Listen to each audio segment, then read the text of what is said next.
Bonsoir à tous, c'est temps additionnel de ce jour consacré aux infos sportives tous azimuts sur Afrique Sport. Si vous venez de découvrir notre chaîne, n'hésitez pas de vous abonner et d'activer la petite cloche pour ne rien rater de nos actus. Allez, l'Espagne, justement en rapport avec la victoire italienne, voici comment Ciro Immobile s'est retrouvé malencontreusement en caleçon durant les célébrations. Quelques instants après avoir soulevé le trophée, les Italiens ont célébré cet instant avec les supporters présents à Wembley. Les joueurs ont effectué un plongeon collectif en direction de leur camp, mais tout ne s'est pas passé comme prévu. Ciro Immobile, l'attaquant de la Nazionale, qui n'a pas vécu une finale aisée face à la charnière anglaise, a tenté de glisser sur le ventre. Problème, son shot n'a visiblement pas suivi le mouvement du corps et le principal intéressé s'est retrouvé en caleçon sur la pelouse de Wembley. S'étant rendu compte de la situation cocasse, il a directement remis son short pour continuer à fêter ce titre avec ses coéquipiers. Un titre que Zlatan Ibrahimovic a apprécié à sa façon. De rien, l'attaquant suédois qui évolue à l'AC Milan a tenu à adresser ses félicitations à sa deuxième maison. Sur Instagram, il a posté « Pas si mal de jouer en Serie A ». Dans une autre publication, il adresse un message personnel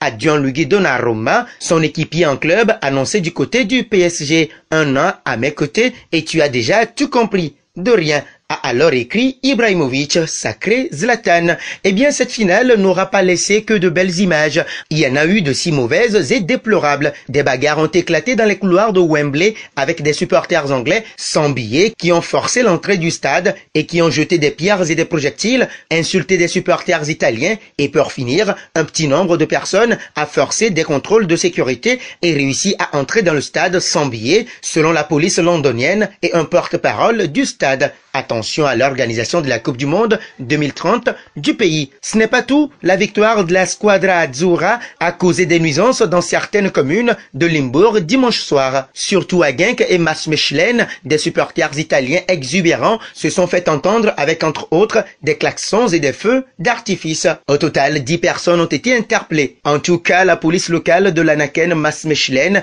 a également eu une nuit très chargée. Coup de sifflet final pour ce temps additionnel sur Afrique Sport. Merci de l'avoir disputé avec nous. N'hésitez pas à vous abonner sur la chaîne si vous venez de découvrir notre chaîne et d'activer la petite cloche pour ne rien rater de nos infos sportives. L'Angleterre peut-elle s'inquiéter pour l'organisation de la Coupe du Monde 2030? Vos réponses nous intéressent en commentaire.